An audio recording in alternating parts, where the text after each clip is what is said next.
السلام عليكم ورحمة الله وبركاته. إن الحمد لله نحمده ونستعينه ونستهديه ونعوذ بالله من شرور أنفسنا ومن سيئات أعمالنا. من يهده الله فلا مضل له ومن يضلله فلن تجد له وليا مرشدا. والصلاة والسلام على حبيبنا محمد وعلى آله وصحبه وسلم. أما بعد، فإن أصدق الحديث كتاب الله، وإن الهدي هدي محمد صلى الله عليه وسلم، وشر الأمور محدثاتها، وكل محدثة بدعة، وكل بدعة ضلالة، وكل ضلالة في النار. أما بعد، ndugu zangu Waislamu, kina baba na kina mama, leo ni muendelezo wa darasa yetu ambayo tulikwisha itoa hapo awali. Kwa hiyo tunafanya marudio ili kuweza fill gaps zile za watu ambao wamemiss na kuweza kuwa muendelezo wa darasa yetu.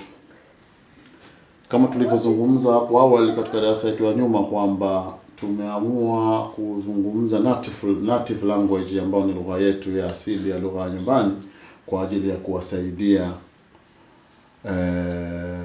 watoto wetu hasa katika nchi za Magharibi, hasa katika kipindi hiki cha COVID-19, kipindi cha lockdown. Watoto nyumbani wameshazoea kuwa na activities nyingi, lakini wako nyumbani tu, kwa hiyo wanakuwa mara nyingi bored, wanataka something kufanya. Sasa katika darasa yetu ya mwanzo tumesema kwamba tumeonelea tuzungumze Kiswahili, alafu baadaye tutazungumza kidogo Kiingereza kwa ajili ya wale ambao hawakufahamu, kwa tunajua nchi hizi mara Kiingereza Kiswahili kinapotea zaidi, hasa kwa vijana wetu. Kwa hiyo tutazungumza Kiingereza baadaye kwa kama kusummarize tu. Tulizungumza hapo awali kwamba tutaanza na darasa mwanzo katika lesson 1, ili kwa wale wazazi na watoto ambao bado hawaja kuwa familia nazo hizo letter za Arabic letter waweze kuzifahamu, ambazo hii ndio mama katika Qur'an. Na kusudia mama yani mainly hizi letter ambazo zimechukua msahafu mzima uliopo Qur'an, ni kutokana na mjumuiko wa hizi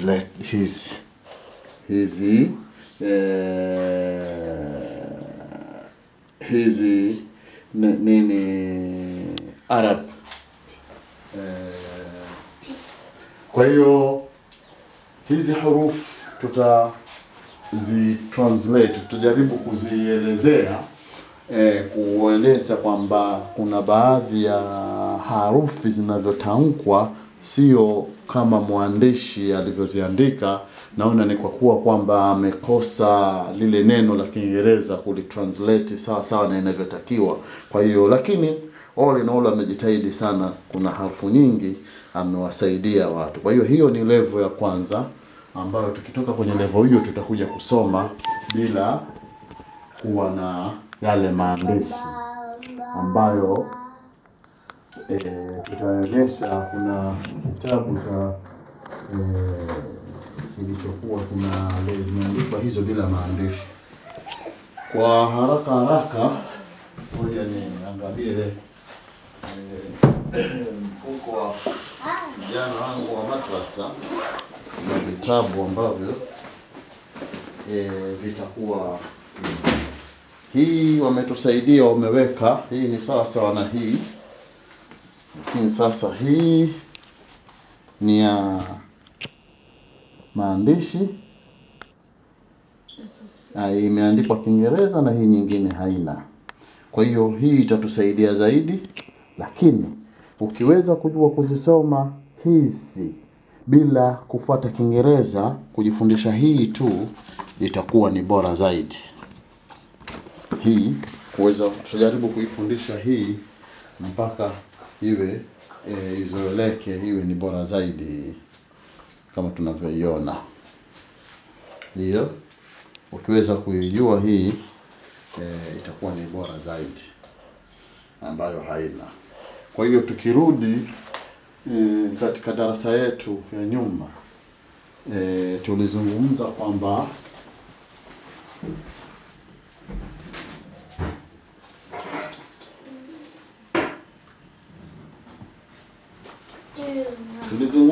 tulielekeza kwamba hizi zina baadhi ya makosa ya asia ya utamkwaji. Pamoja na hivyo, ni muhimu sana hizi, unaweza ukaipa jina lolote unavyotakiwa, kwa sababu zimekuja aya baadhi sura katika Qur'ani zimetaja, lakini sio kama hivi zilivyo. Kwa hiyo hii ni changamoto kubwa, ni beginners, lakini hapa ndio kwenye kazi ya mtu mpaka kuja kuweza kujua kusoma Qur'an. Itatokea na ground yake, ameanza kuzisoma vipi hizi alphabet. Sawa? Kwa hiyo hizi utakavyozianza kuzisoma utakavyofundishwa, ndio mwanzo wa utakapokuwa umepata ground ya kuisoma Qur'an vizuri kutokana na utamkaji utakokuwa unautamka katika hizi harufu. Kwa hiyo tutakwenda moja badala moja. Hii wanaita ni alif, hii ni ba, hii ta, fa, jim, ha. Hapa ndio mwanzo wa kuona kwamba tunahitaji kwamba usiangalie palivyoandikwa, angalia na mwalimu ambaye anakufundisha atakuwa anakutamkisha vipi. Hapa wameandika ha ambayo ni HA, lakini hii sio ha. Lakini pengine ameshindwa kuweza kutafuta neno ya hii, kwa sababu ha nayo ipo hapa, lakini akajaribu hapa kuweka ha, alafu hapa akaweka ha au ha ili kuitofautisha, lakini sio hii inavyotakiwa kama hii kama ha hapa ilipo. Ndio maana hapa kajaribu kuweka ha, lakini hii lazima mwalimu wako akufundishe vizuri ufahamu. Hii haitwi ha, hapa panaitwa ha. Ni harufu ambayo inatoka kwenye koo ndani, utoe upepo kwenye koo ndio uweze kuipata. Hii inatoka kwenye koo, na kwenye koo yenyewe unatoka, alafu unatoa kama upepo. Kwa hiyo hii inaitwa ha, inaitwa ha, sio ha. Hii kha, dal, dhal, ra, za, sin, shin. Hapa napo kaandika sad, lakini hii sio sad. Tuwe makini katika kuisoma. Kwa hiyo kama utasoma kupitia hii bila mtu kukufundisha, utakuwa unakosoma kwa makosa, unajifundisha kwa makosa, na mwanzo wa kujifundisha kwa makosa ndio ambapo utakuja hata swala yako utakapokuja kuisoma itakuwa ya makosa. Kwa sababu katika swala kusoma suratul Fatiha ni nguzo. Kusoma suratul Fatiha ni nguzo ambayo inatakiwa isomwe harufu zitamkwe kama zinavyotakiwa. Lakini ukija ukisoma, mfano hapa pameandikwa sehemu ya swad, unasema sad, utakuwa una makosa. Kwa hiyo msikilize mwalimu, hii sio sad bali ni swad, na hii hapa nao sio that kama ilivyoandikwa DHAAD. Hii hapa nao ni makosa vile vile. Kwa hiyo unatakiwa uzingatie nitakavyozungumza mimi. Hii ni word, hii ni word. Hii kama hii nayo ni kosa, nayo imeandikwa ta, TAA, ta, sio ta vile vile, ni makosa. Na ndio maana nikasema ni bora kuisikiliza, kuisoma hii. Hii ni bora zaidi kuisoma, hii ni bora zaidi, ambao ujifundishe haina ile, hayana yale maandishi ya kule juu, kwa sababu mengine ni makosa. Bora utafute mtu akufundishe hii, akutamkishe, kuliko hii ukisoma ile ambayo utakuwa unasoma makosa. Ni bora ukianza uanze na hii. Lakini hao ni mawazo yangu mimi, sio kwamba ni lazima, lakini ili kuepuka uchukue muda kuelewa, lakini ukishaelewa umeshamaliza, kuliko hii usome alafu uende tena kwa mwalimu shekhi akwambia hapa ni kosa, itakuwa tabu tena kuweza kusahau ile kubadilisha. Bora uanze na hii ambayo iko blank hii. Sawa? Kwa hiyo hii tushakuonyesha kwamba hili ni kosa na hili nalo ni kosa na hili nalo ni kosa, na vile vile hii nayo za nalo ni kosa vile vile. Naona? Kwa hiyo kuna makosa haya uyasikilize. Kwa sasa hivi nitakuonyesha tu kwa makosa, alafu nitasema vile vipi unavyotakiwa uzisome. Hii hapa ni sio ta, ni twa, na hii hapa sio za, ni vwa. Sawa. Hii hapa ain, hapa amesema ni ain lakini sio ain. No, sio ain. Hii ni ain. Ain, hakuna ain. Lakini sasa kwa sababu ndio lazima andike kwa watu andike. Kwa sababu huu ndio maana akasema utafute mwalimu akufundishe. Sio ain, hii ni ain. Hii ni ghain, fa, qaf. Kama hii hapa ameandika ni kaf. Kaf. Kabadilisha hapa ni q a a f, alafu hapa kaandika k. Lakini hii kile itakavyokuwa huwezi kuipata, inatakiwa kuitajwe kutamkwa bila kupata mwalimu akafundisha. Kwa hapa kaandika kaf na hapa kaf. Hapa kwa q, hapa kwa k, lakini huwezi kuipata kwa bila mtu akufundishe, mwalimu ambaye anazijua akufundishe. Au hata mtu ambaye ameshazisoma anazijua, hilo ndio neno utafute. Kwa hiyo tunaanza sasa hivi kuzisoma inavyotakiwa. Naomba utegeshe sikio kuzisoma zinavyotakiwa, sio kama hapa zilivyo. Kwa hiyo bora niweke hii vizuri zaidi hapa ili iweze kuwasaidia.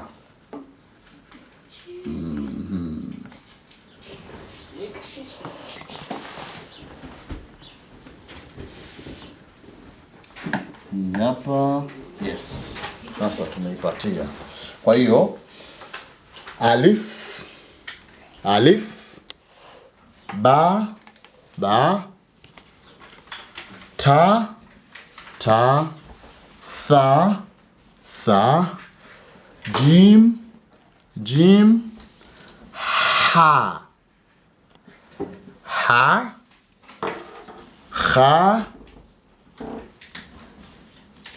kha, dal, dhal, ra, za,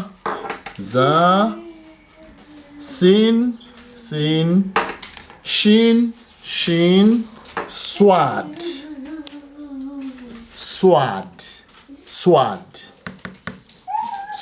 Sehemu nazozirudia ndio muhimu ya kuzijua.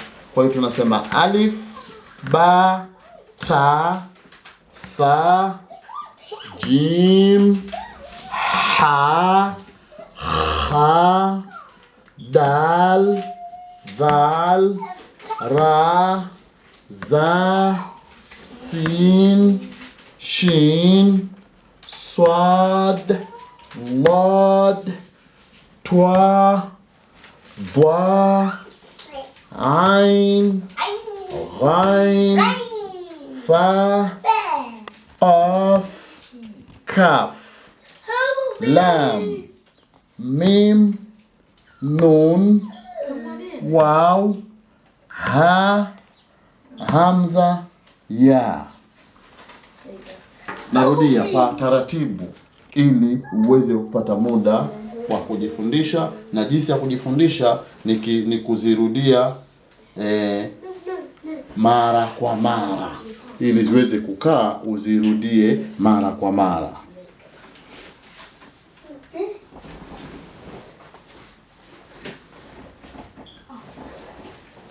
Uzirudie mara kwa mara. Kwa hiyo tunasema alif,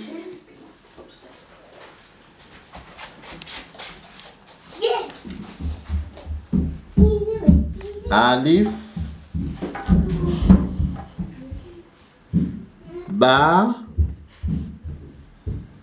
ta, tha, jim, ha, kha, dal, dhal, ra, za, sin, shin, swad, lad, twa, dha, ain, ghain, fa, qaf, kaf, lam, mim, nun, waw, ha, hamza, ya. Hiyo ni trick ya kwanza ya kuweza kuisoma, ambayo utaifanyia practice.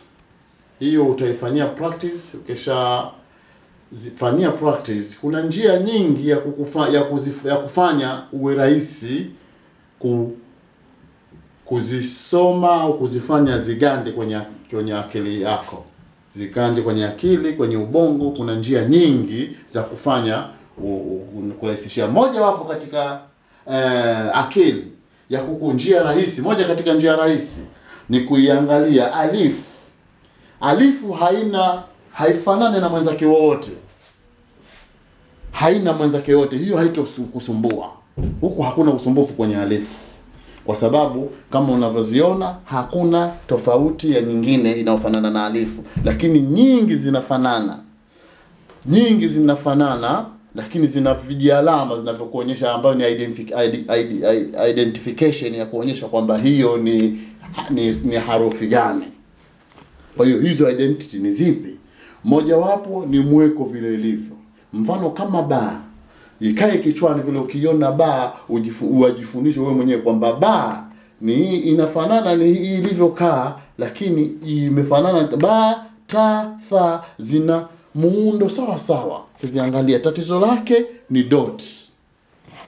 Kwa hiyo ukishamaliza kuzisoma alifu, ba, ta, tha, jim, ha, kha, dal, dhal, ra, za, sin, shin, swad, lad, twa, dha, ain, ghain, fa, qaf, kiaf, lam, mim, nun, waw, ha, hamza, ya. Then unakuja kwenye stage ya pili kuiangalia alif haina dot. Unajiwekea kabisa, una practice kusema kwamba alif haina dot. Hata kama haijafanana, unasema kwamba unaweza kusema kwamba haifanani na nyingine, lakini weka kwamba dot ndio alama yako. Unasema alif is called alif because there is no dot. Ba is called ba because has one dot underneath. Njia hii ni ya kufanya wewe iwe rahisi kuzirecognize, kuzijua, kuzitambua. Bao unajipangia kwamba alif ni ambayo haina dot, lakini hata ikiwa na dot kwamba itakuwa ni alif, kwa sababu hakuna alif yenye dot anyway. Lakini tunasema kwamba alifu haina dot. Ba ina dot moja chini, ta ina dot mbili juu, tha ina dot tatu juu, jim ina dot moja chini. Hapa jim tunasema ina dot moja chini. Tutakueleza baadaye kwa nini. Kwa sababu saa nyingine ina one dot at the bottom. Sijui ina dot katikati. Hii haipo dot katikati. Baadaye tutakuja kueleza kwa nini. Kwa sababu jim haichukuliwi ili tumbo la chini. Jim ni kuanzia hapa, hichi kipande cha juu ndio jim. Baadaye tutakuja kuelekeza ilivyo. Kwa hiyo inaitwa one dot underneath. Hii dot iko chini. Labda ni kwa haraka nionyeshe kwa nini. Tumechora mfano hapa kidogo wa kukurahisishia. Jim inakaa hivi, lakini usihesabu kwamba jim ni sehemu hii tulioiweka cycle. Unaiona? Sehemu hii tulioiweka cycle ndio inayokuwa ni jim. Unaona hapa inavyoandikwa ni hivi, lakini kama iko peke yake inakuwa hivi. Lakini ikijoin na sura nyingine, hii tumbo linaondoka, inabaki hii sehemu ya cycle, na ndio maana unakuta jim tunasema ni dot moja chini. Ha ni haina dot. Ha iwe na dot moja juu. Mfano wake ni huu hapa chini. Sawa? Jim kwa sababu ina dot moja chini, ha haina dot, ha ina dot moja juu. Kwa hiyo tuko kwenye ha ina dot moja juu, dal haina dot, dhal dot moja juu, ra haina dot, za iko dot moja juu, sin haina dot, shin dot tatu juu, swad haina dot, lad dot moja juu, twa haina dot, dha dot moja juu, ain haina dot, ghain dot moja juu, fa dot moja juu, qaf dot mbili juu, kaf haina dot, lam haina dot, mim haina dot, nun ina dot moja juu. Kama unavyoona, ukiona nuni ilivyo, mweko ulivyo, hauna tofauti ya ba, ta, tha. Lakini identification yake ni nini? Nun inakuwa na dot moja juu. Uangalie hapo, ni makini, uwe makini kwa kuangalia, ni rahisi, hazitokusumbua. Nun umeona ina dot moja juu, lakini ba ina dot moja chini.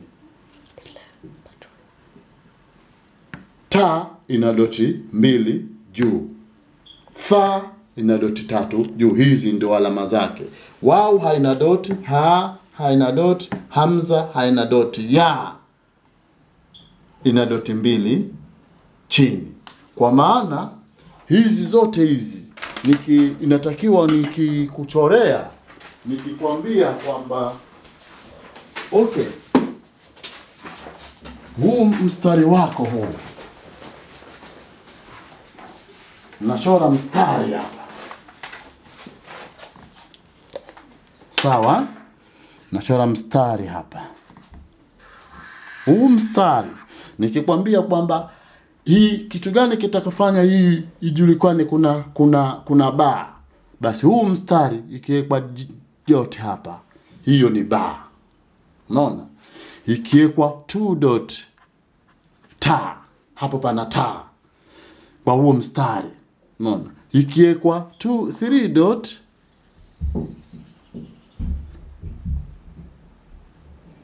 hapa mmekosea. Haya, 3 dot. Hiyo ni nini? Ni tha. Umeona? Jim haitoshi kuwa na jim, lazima uweke ile alama yake ya jim ili kuijua kwamba ni jim. Uweke alama yake hivyo jim, alafu uweke dot hapo. Unanipata? Unanipata sijui? Yeah? Haya, umeona hapo tumepata nini? Tuna ba, ta, tha na jim. Ha inakaa hapa hivyo, ni ha peke yake. Lakini ukiweka ha itabidi iwe na dot.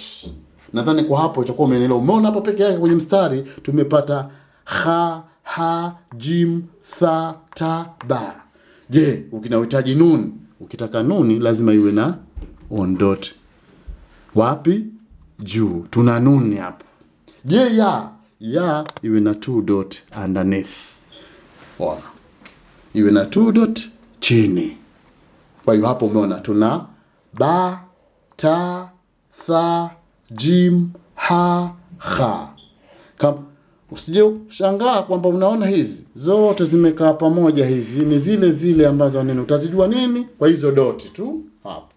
Kuna jim, kuna ha, kha, tuna nun, ya.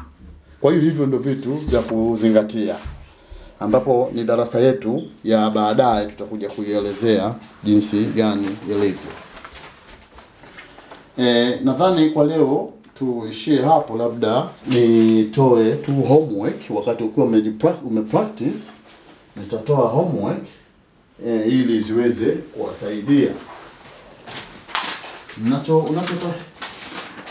Unachotakiwa kufanya, ukishazi practice hizi zote ukishazi practice ukiwa unazijua kwamba zikishakaa, kwamba kwanza usitumie kuandika kwanza kama nilivyoandika mimi hivi, kuweka nini, kwanza uzisome mpaka uzielewe alif, ba, ta, tha mpaka ya. kwamba alif haina doti, ba haina doti, tha haina doti, ba doti moja chini, ta doti moja, doti mbili juu, tha doti tatu juu, jim doti moja chini. Ukishaelewa hiyo, ukishamaliza unakuja kwenye stage sasa ya kuandika. Ya kuandika utachukua karatasi yako kama hii ndivyoichukua mimi. Unaandika hapa unajipa mfano hapa kwamba kuna alif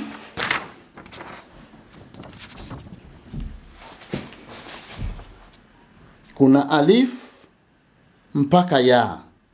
Hapo wakati ushazijua zile alif, ba, ta, tha, jim mpaka mwisho ya, ndio hizo. Hapo katikati aleta zote ziko, utafanya mazoezi wewe mwenyewe. Alafu ukishapata mazoezi utakuja utapata kitu kama hiki.